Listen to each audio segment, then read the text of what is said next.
ଆସିଥିଲେ ତେବେ ଦୁଲଦୁଲି କେମିତି ଲାଗିଲା ସାର୍? ଆପଣ ଷ୍ଟଲ୍ ଗୁଡ଼ା ବୁଲିଛନ୍ତି, ତେବେ ଆପଣ ଗୁଡ଼ାଏ ପ୍ରତିଶ୍ରୁତି ମଧ୍ୟ ଦିଆହେଇଛି ଝାରସୁଗୁଡ଼ାର ଖାସ୍ କରି ଗ୍ରାମ ସବୁକୁ ବିକାଶ କରିବା ପାଇଁ, ଏ ନେଇକି କେତେ ଚେଷ୍ଟା କରିବେ, କେମିତି ଲାଗିଲା? ଦେଖନ୍ତୁ, ଝାରସୁଗୁଡ଼ା ଜିଲ୍ଲା ଏକ ଭାଗ୍ୟବାନ ମାଟି। ଏ ମାଟିରେ ଆଜି ଯେଉଁ ପ୍ରକୃତି ଅଛି, ଏ ମାଟିର ଯେଉଁ ସୌନ୍ଦର୍ଯ୍ୟ ଅଛି, ଏଠିକାର ଲୋକଙ୍କର ବି ସେ ପ୍ରକାର ସ୍ୱଭାବ ହେଇଛି।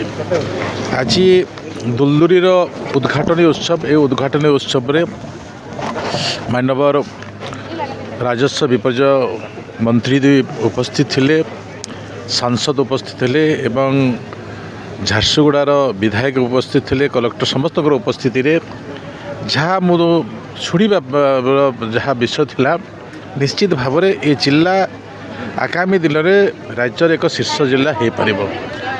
ସବୁ କ୍ଷେତ୍ରରେ ଏ ଅଞ୍ଚଳର ଉନ୍ନତି ହେଉଛି। ଲୋକଙ୍କ ବ୍ୟବସ୍ଥା ଦୃଷ୍ଟିରୁ ନିଯୁକ୍ତି ଯେଉଁ ବ୍ୟବସ୍ଥା ଅଛି, ଏଠି ବି ସ୍ଥାନୀୟ ନିଯୁକ୍ତିର ଗୋଟେ ବହୁତ ବଡ଼ ସୌଭାଗ୍ୟ ଏଠିକାର ଯୁବଶକ୍ତି ପାଉଛନ୍ତି।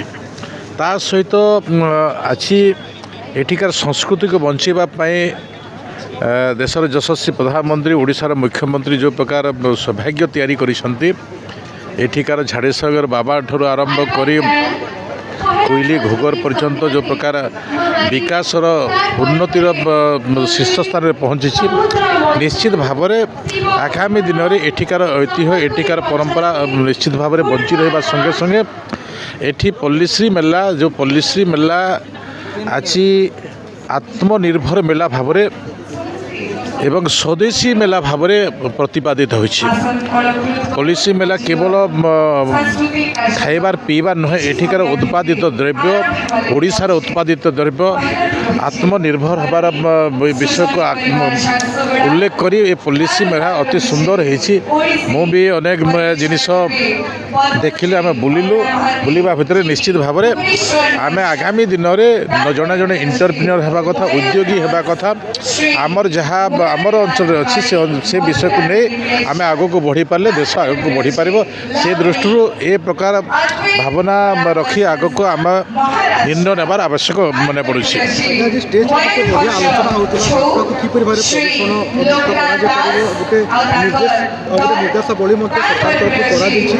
ଗୋଟେ ଜିନିଷ ଯଦି କହିବେ ସାର୍, ଆଜି ଯେଉଁଟା ରାଜସ୍ୱ ମନ୍ତ୍ରୀ କହୁଥିଲେ 2026 କିପରି ଭାବରେ ପ୍ରଦୂଷଣ ନିୟନ୍ତ୍ରଣ କରାଯିବ, ସେମିତି ପ୍ରଚେଷ୍ଟା କରାଯିବ, ଆପଣ ତାକୁ କେମିତି ଦେଖୁଛନ୍ତି? ଆଉ ଦ୍ୱିତୀୟ କଥା ହେଲା, ଝାରସୁଗୁଡ଼ା ଗୋଟେ ଶିଳ୍ପର ହବ୍, କିନ୍ତୁ ସ୍ଥାନୀୟ ନିଯୁକ୍ତି ଉପରେ ସାର୍ ଟିକେ ସବୁ ଗୋଟେ ପ୍ରଚାର ଚାଲିଛି, ତାଙ୍କୁ ଆପଣ କିପରି ଡେଭଲପ୍ କରିବେ? ଦେଖନ୍ତୁ, ଯେ ପ୍ରଦୂଷଣ ମୁକ୍ତକୁ ନେଇ ଆଜିକାର ସରକାରର ପ୍ରତିନିଧିମାନେ ଲଢ଼େଇ କରୁଥିଲେ, ମୁଁ ଝାରସୁଗୁଡ଼ା ବିଧାୟକ ଟଙ୍କଧର ତ୍ରିପାଠୀଙ୍କର ଯେଉଁ ପ୍ରଦୂଷଣ ପାଇଁ କାରୁକାର୍ଯ୍ୟ ମୁଁ ଦେଖିଛି, ନିଜର ଆଖିରେ ଦେଖିଛି ଏବଂ ମୁଁ ବି ଅନେକ ଥର ଆସିଛି।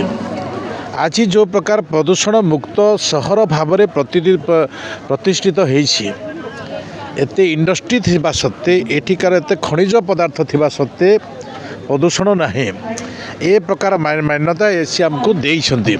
ତ ସେଇ ଦୃଷ୍ଟିରୁ ଆମେ ଆମ ଅଞ୍ଚଳ ପାଇଁ, ଆମର ଲୋକଙ୍କ ପାଇଁ ଆମେ ହିଁ ଚିନ୍ତନ କରିବା ଆବଶ୍ୟକ ଅଛି। ଆମେ କ'ଣ କରିପାରିବା?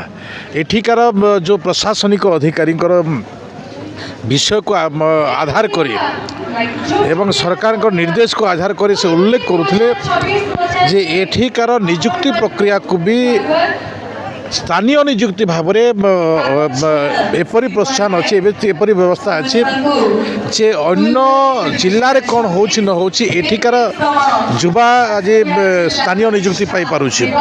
ତ ସେ ପ୍ରକାର ବିଷୟ ବିଗତ ଦିନରେ ନଥିଲା। ଆଜିକା ଲୋକଙ୍କର ସରକାର, ଆଜିକାର ଆପଣମାନଙ୍କର ପ୍ରତିନିଧି ଏ ବିଷୟକୁ ଅତି ନିଖୁଣତା ସାର୍ କରୁଛନ୍ତି। ତ ନିଶ୍ଚିତ ଭାବରେ ଆଗାମୀ ଦିନରେ ଝାରସୁଗୁଡ଼ା ଏକ ନମୁନା ହେବ, ଓଡ଼ିଶାର ନମୁନା ହେବ, ବିକାଶ କ୍ଷେତ୍ରରେ, ଅର୍ଥନୈତିକ କ୍ଷେତ୍ରରେ ଏବଂ ଏଠିକାର ଯୁବାମାନଙ୍କର ଶକ୍ତିକୁ ଆଧାର କରି ଆଗାମୀ ଯୋଜନା ପ୍ରସ୍ତୁତ କରିପାରିବା ଏବଂ ଆଗକୁ ବଢ଼ିପାରିବା ମୁଁ ହୃଦବୋଧ କରୁଛି।